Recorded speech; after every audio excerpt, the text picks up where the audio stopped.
Hello दोस्तों, राम राम, जय बद्री विशाल। मैं भागीरथी रावत उत्तराखंडी। सबसे पहले बड़ों को मेरा प्रणाम और छोटों को ढेर सारा प्यार आशीर्वाद। ऐसा उम्मीद करती हूँ मैं आप सब ठीक होंगे, राजी खुशी होंगे, कुशल मंगल होंगे। और शाम के बज चुके हैं 4 और मैं बैठी हूँ अपने रूम के आगे। और सुबह से ब्लॉगिंग नहीं की तो मैंने सोचा शाम के ही कर लेते हैं थोड़ा। और कुछ लोगों को मेरे फैसले से बड़ी परेशानी हो रही है कि मुझे क्या फ़ैसला लेना था, क्या नहीं लेना था।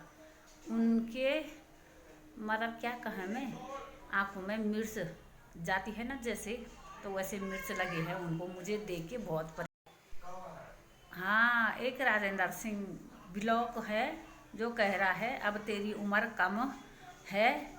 मैंने लिख लिया है तो पहले अपनी उम्र की सोच ले बेटा। मेरी उम्र तो कम है या ज़्यादा है वो ऊपर वाला जानता है।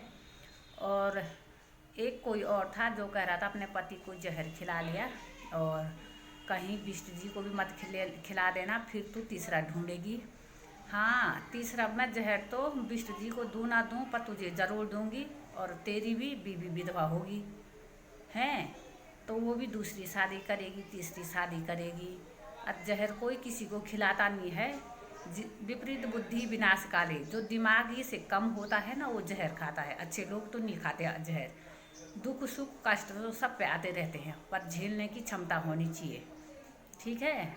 और जो मूर्ख होते हैं, बुद्ध कम दिमाग वाले लोग होते हैं, वही जहर खाते हैं। और एक भुल्ली थी दिल्ली वाली, तो उन्होंने कहा था, मैंने सुबह उनका कमेंट देखा कि मतलब आपको बुरा लगेगा मगर आपने अपने बच्चों को 9 महीने पेट में रखा और कैसे छोड़ लिया। मतलब एक माँ अपने बच्चों को कैसे छोड़ सकती है। ममता देवी है, वो दिल्ली से है। और उन्होंने कहा भागीरथी जी आप बुरा मत मानना, अपने बच्चे कैसे छोड़ दिए, क्योंकि मुझे भी पता है शराब पीने वाले इंसान के साथ जिंदगी मेरे पति इस दुनिया में नहीं है। मेरे भी 2 छोटे बच्चे हैं, 10 साल की लड़की है और 7 साल का लड़का है। मैं भी उत्तराखंड से हूँ, अपने बच्चों को अपने से एक दिन भी दूर नहीं कर सकती हूँ। भागीरथी जी, मैं दिल्ली में रहती हूँ और ससुर ने भी मेरा साथ छोड़ दिया। भागीरथी मैं अकेली हूँ और मैं दिल्ली में जॉब करती हूँ। इतनी पढ़ी लिखी भी नहीं हूँ कि कुछ अच्छी जॉब कर सकूँ। भागीरथी जी, आपने उन बच्चों को 9 महीने अपने कोख में रखा होगा और उसे कैसे कैसे करके पाला होगा।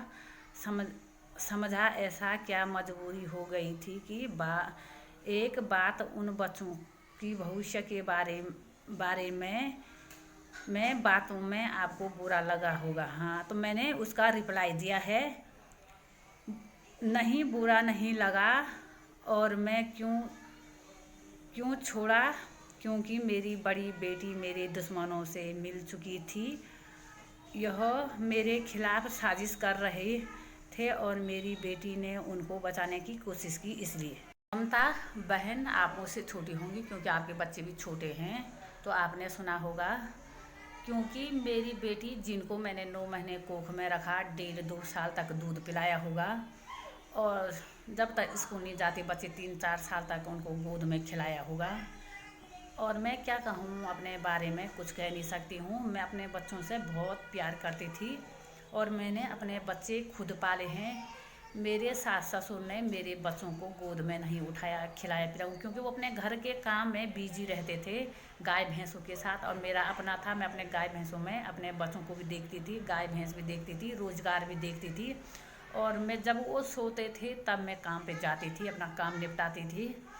पर क्या करूं, जब मेरी बच्ची मेरे दुश्मनों के साथ। जैसे आप अपने बच्चे पाल रही हो बड़ी मुश्किल दौर से, अकेली औरत, ना तो उस लायक जॉब, और पता नहीं अपने कैसे कैसे पाल रही होंगी। और अगर आपके खिलाफ कोई साजिश करे और बड़े होके आपके बच्चे उन्हीं का साथ दे, आपका साथ छोड़ देंगे, तो यदि साथ छोड़ देंगे तो आपको कैसा लगेगा?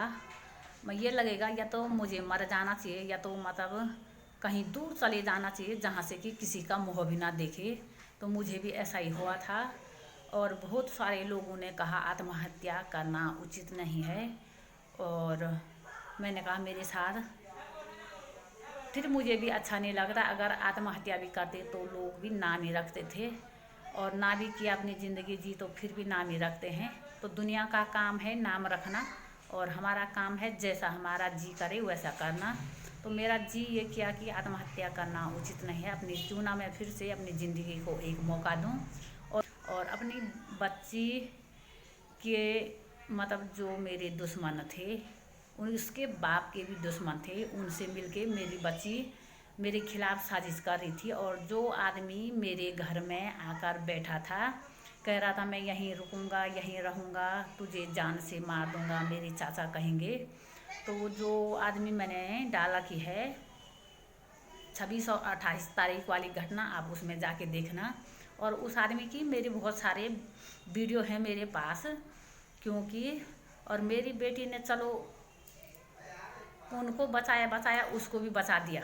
कहा कि मेरी माँ झूठ कह रही है, ये हमारे दरवाजे पे नहीं आया, झगड़ा नहीं हुआ, मेरी माँ ने इसको मारा। मतलब मेरी बेटी ने सारे सच को झूठ में बदल दिया। इसलिए मुझे उसके चक्रों में ये फैसला लेना, जब अपना खून अपने बच्चे अपने नहीं हुए तो दुनिया क्या होगी मेरी। जब मेरे बच्चे मेरे नहीं हुए तो दुनिया क्या होगी मेरी। और मुझे दुनिया का कोई डर नहीं, न और ना दुनिया की बदनामी की मुझे पड़ी रहती है, क्योंकि मैंने अपने घर का खर्चा खुद चलाया, अपनी मुसीबत खुद झेली अकेली। और मुझे जीना मरना खाना पीना उठना बैठना ये फैसला सिर्फ और सिर्फ मैं लेती हूँ, और मैं ही लूँगी। क्योंकि मेरी ज़िंदगी है, मेरा घर है, मुझे चलाना है, मुझे क्या करना इसमें मेरा अधिकार है। मेरी ज़िंदगी है, मैं किसी की ज़िंदगी के बारे में तो नहीं कहती तुझे कैसे जीना, खाना नहीं खाना, भूखे सोना मरना जीना।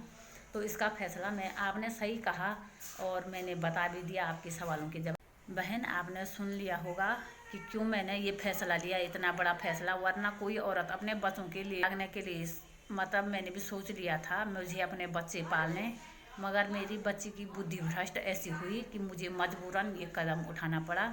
और जिस घर में माँ के साथ बच्चे नहीं हो तो वो उस घर का मैं क्या करती। मैंने अपना घर बनाया, गौशाला बनाया, खेती बाड़ी, लोगों के खेत भी बनाए मैंने, बंजर खेत थे लोगों के उनके भी खोदे मैंने, गाय रखी, भैंस रखी, बैल रखी। जब मेरे बच्चे छोटे थे तो मेरे 7-8 जीवन गाय भैंसें थी, और मैंने उनको मतलब जब वो सोते थे दिन में तब मैं घास को जाती थी, जब वो सोते थे तब मैं मतलब खेत का काम करती थी। और ऐसे कर मैंने अपना गुजर बसर किया, अपना घर चलाया। और दुनिया का क्या है, दुनिया तो कहती है। और एक मतलब मेरी फेसबुक फ्रेंड है, मैं उसे जानती हूँ, दिव्या राणा है।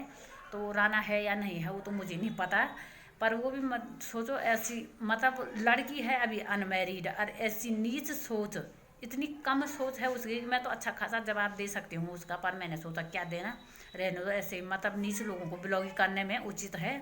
बहुत सारे मेरे साथ यूट्यूब में भी हैं जो सिर्फ ब्लॉग तो देखते नहीं, पर ब्लॉग पढ़ी और सीधे उल्टे सीधे उनको तो लोगों को बदनाम करने की पड़ी रहती है कि किस हद तक, किस नीचता तक हम गिर सकें। और उल्टे सीधे कमेंट करने के लिए वो हमारे ब्लॉग में आ जाते हैं। तो ऐसे लोगों को ब्लॉक करना ही उचित है, और मुझे भी लग रहा है मुझे भी ऐसे लोगों को ब्लॉक कर देना चाहिए। जैसे कि वो राजेंद्र सिंह ब्लॉक है, वो राजेंद्र सिंह ब्लॉक कह रहा था कि तेरे कुछ दिन रह गए, क्योंकि वो मुझे मारने की साजिश कर रहा होगा। तो वो मुझे क्या मरवाएगा, अपने बारे में सोच ले, कहीं हो ना हो तेरे दिन कम हो जाए। ऐसे ही 2-4 बहुत सारे लोग हैं जो मतलब सीधे गंदे कमेंट करने पे आ जाते हैं, और वो पता नहीं मतलब सोचते कि हमसे ज़्यादा महान कोई नहीं है। जो कार्य हम पहले अपने गिरेवान में झांक के देखो, तब दूसरों के बारे में कुछ उल्टा सीधा मतलब बोलना चाहिए। और बिश जी भी हैं जो इन कमेंट को देखते रहते हैं, और वो भी मतलब कुछ बोलना चाहते हैं। जय सिया राम दोस्तों। एक चीज़ मैं बताऊं, एक भाई है राजेंद्र, राजेंद्र सिंह ब्लॉग के नाम से। वो कमेंट में कह रहे हैं कि तुम्हारी उम्र कम है, तो भाई तू धर्मराज है क्या? है तू है कौन? धर्मराज है? नहीं ना। सबकी उम्र तू ही घटाता बढ़ाता है ऊपर से। काउंटिंग का वो तेरे पास ही है। और एक चीज़ और, आने वाले ब्लॉग में जो महिला 28/11/2023 को डंडा मार रही थी, महिला दरोगा के सामने, जानते हैं आप लोग क्या कह रही थी? महिला दरोगा के सामने कही थी, मैंने तुझे दिल से नहीं मारा। ये ऑडियो बहुत जल्दी आने वाला है। वो दरोगा मैम कब आई थी जो इस केस की, और कब तक गई, उन्होंने किससे किससे क्या बात कही, भागीरथी कितना रोई दरोगा मैम के सामने। ठीक, दरोगा ने क्या कहा, क्या बातें हुई, ये चीज़, ये और किसने क्या कहा। मैं ये नहीं कहूँगा किसने किसका साथ दिया, वो तो ऑडियो में सारी चीज़ें क्लियर हो जाएंगी। तो आने वाले दिन में ब्लॉग में सिर्फ वो ऑडियो, कुछ देर की वीडियो भी होंगे और ऑडियो होगा। वो ऑडियो, क्योंकि मैंने वो ऑडियो एक बार सुना, क्योंकि मैंने जब वहाँ दरोगा मैम आई तो मैंने वो फ़ोन इससे कहा दूसरे नंबर से, मैं तुझे फ़ोन कर रहा हूँ, तो अपने पास रख उस फ़ोन को, और जो भी बातें तेरे साथ होगी, तेरे पक्ष में या विपक्ष में जो भी लोग कहेंगे, वो चीज़ इसमें रिकॉर्ड हो जाएगी। ठीक, मैंने वो रिकॉर्डिंग में रख के फ़ोन अंदर रख दिया दुकान के। ठीक। वो होता रहा। अब जो है, अब मैंने एक बार सुना तो मैंने कहा यार ये तो डंडा मार रही है, कह रही मैंने दिल से नहीं मारा। और वो लड़की जो बुआ है एक, वो अपनी माँ को बचाने के लिए अब क्या बोल रही है, बुआ क्या बोल रही है, वो दरोगा मैम गई हैं भागीरथी के की जांच करने की, भाई किसने मारा क्या। अब वो तो उस दिन घटना के समय मौजूद नहीं थी, तो वो कहाँ से पक्षकार बन गई, या वो एडवोकेट थी या क्या थी। तो ये तो दरोगा मैम को भी बताना चाहिए। या वो लड़की कह रही है, वो लॉयर है, अपने माता पिता, उसकी माँ ने डंडा मारा, उसके पिताजी ने आदमी भेजा, तो वो अपना पक्ष रखते कि हाँ हमने नहीं किया। उसकी माँ तो जब ये एक्सेप्ट कर रही है ना कि मैंने दिल से नहीं मारा, तो दिल से मारती तो कैसा मारती, और दिल से कैसी गालियाँ देते हैं। अभी वो बिना दिल से गाली दे रही है तो इतनी गंदी गाली दे रही है, और दिल से गाली देती तो पता नहीं कैसी गाली देती, बाप रे। ठीक, इसी के साथ मैं अपने वाणी को विराम देता हूँ। जय श्री राम। तो सुन लिया आपने ऑडियो में, मैं भी भूल गई थी उस ऑडियो के बारे में, क्योंकि वो ऑडियो हमारे पास पड़ी है। और जिस दिन दरोगा मैडम आई थी जांच पर, तो मेरी बेटी, मैंने कहा कि आज अगर मेरी बेटी सच बोल देगी तो मैं ज़िंदगी भर अपने बच्चों के लिए जीऊँगी। अगर इसने झूठ बोला तो मुझे ये घर गृहस्थी, ये दुनिया ही त्यागनी पड़ेगी। और मैं उस दिन का इंतज़ार कर रही थी जब मेरी बेटी ने, चलो उनको तो बचाया, उस इंसान को भी बचाया जो मेरे दरवाजे पे आ रखा था दारू पी के, शराब के नशे में, और मेरे साथ बदतमीजी करने की कोशिश कर रहा था। उसी के सामने मैं रात गांव में भागी, पता नहीं 2-3 दिन तक कितनी बार भागी मैं, मुझे भी खुद पता नहीं। और उसने उसको बचा दिया। कहा कि ताऊ जी ने गाली नहीं दी, ताऊ जी ने कुछ नहीं किया, ताऊ जी ने, मेरी माँ झूठ बोल रही है। वो वीडियो तो झूठ नहीं बोल रहा होगा ना, वो वीडियो तो झूठ नहीं बोल रहे हैं ना। तो मेरी बेटी ने मेरे दुश्मनों से मिली तो माँ क्या करती, मैं क्या करती। अगर जिसकी बेटी माँ और बाप के दुश्मनों से मिलकर माँ को मरवा रही है तो माँ क्या करेगी। और कुछ लोग, अब पहले तो इन लोगों ने मेरी बेटी को कहा कि तू वीडियो बना और वीडियो भेज, वीडियो डाल। अब कह रहे हैं मौली के ऊपर वीडियो मत बनाओ, उसके पेपर चले। अरे उसकी ज़िंदगी तुमने उससे, उसकी माँ छीन ली, उसकी ज़िंदगी नर्क बना ली हैं, उसका मतलब साया छीन लिया तुमने। अब कह रहे हैं उसके ऊपर वीडियो मत बनाओ। जिस दिन तुम लोगों ने कहा उसको वीडियो बनाओ अपने माँ के खिलाफ, ये गवाह दे, उस दिन नहीं सोचा तुमने। अब उसका सब कुछ छीन लिया उससे। अब कह रहे मौली के ऊपर वीडियो मत बनाओ, इसके एग्ज़ाम चल रहे हैं, उसके ये चल रहे हैं। अपने लिए तुमने मेरी बच्ची को यूज किया, अब क्यों कह रहे हो कि उसके एग्ज़ाम चल रहे हैं, उसका डिस्टर्ब हो रहा है। उस दिन नहीं सोचा तुमने, अपने लिए तुमने दूसरे के बच्चे यूज किए, अपने लिए तुमने मेरे बच्चे यूज किए। भगवान ना करे तुम्हारा बच्चा कोई और यूज करे, और भगवान ना हो तुम्हारे साथ ऐसा हो। और मैं क्या कहूँ, जैसे तुमने मुझसे मेरे बच्चे छीने, भगवान तुमसे तुम्हारे बच्चे छीनेगा एक दिन, ये मेरा वादा है और भगवान पे मुझे पूरा भरोसा है। और मैं अपने ज़िंदगी में आगे बढ़ी, अकेली हूँ तो खुश, मेरे बच्चे, अब क्या कहूँ, खुशी से रहूँ या दुखी से रहूँ, पर रहना तो पड़ेगा, जीना तो पड़ेगा। आत्महत्या तो मैं नहीं कर सकती हूँ। हाँ, कोई ऐसे ही लोग आएंगे और मुझे मारने का फिर से प्लान कर रहे होंगे, कि जैसे वो राजेंद्र सिंह ब्लॉग कह रहा था, ब्लॉग नहीं था वो ब्लॉग था, तो वो कह रहा था, तो ये लोग पता नहीं कितने लोग फिर से मतलब हमें मारने का प्लान कर रहे हैं। तो मुझे उस बात का कोई गम नहीं, और जो अपने बाप का होगा तो वो सामने से लड़ेगा, और जो चोर की औलाद होगी तो पीठ पीछे से वार करेगा। और कुछ लोग कह रहे थे तुझे शर्म नहीं आ रही, शर्म किस बात की? अगर मैं चोरी छुपे रातों रात भागती तो मुझे शर्म होती। मैं 3 बजे शाम को आई, पूरा दिन मैंने अपना सामान पैक किया, 3 4 5 6 दिन पहले से, तब रोड में मैं सामान लाई। मैं इंतज़ार कर रही थी कि मेरे बच्चे तो कहेंगे माँ हमें छोड़ के मत जा, पर नहीं। जो मेरी बड़ी बेटी है उसने उन दोनों को भी अपने वश में कर लिया, और इनको मतलब आज से नहीं, 9-10 महीने हो चुके हैं मुझसे अलग हुए हुए। तो 10 महीने से मैं अकेली थी उस घर में पागलों की तरह। अरे जिससे नहीं बोलना ये उसी से ज़्यादा बोलते थे मुझे देख के कि ये क्या कर लेगी। तो मैंने कहा जल जल के मरने से अच्छा तो ऐसा है, इस घड़ी को, इस गांव को छोड़ने में अच्छा है। और अब क्या कहूँ मैं इससे आगे, तब तक उनको भी एहसास नहीं हुआ होगा कि ये ऐसा करेगी। जब मैं आ गई तो उसके बाद तो उनको ऐसा हुआ। अभी तो क्या हुआ, जब दादी दादा इस दुनिया में रहेंगे, बिल्कुल अकेले पड़ जाएंगे ना, तब पता चलेगा माँ की कदर क्या होती है। और वो छोटे 2 बच्चे हैं, उनको भी मतलब क्या कहूँ मैं, कैसे जी रहे क्या कर रहे कुछ कह नहीं सकती, क्योंकि वो खाते पीते वहीं थे। और वो छोटी वाली तो मेरे साथ आती थी जाती थी, पर ये उसको भी डांटती थी कि तुझे वहाँ जाना तो इधर मत आना। ये उसको भी डांटते थे कि अगर तुझे उधर जाना माँ के पास तो हमारे साथ मत आ, तो वो डर के मारे आती नहीं थी।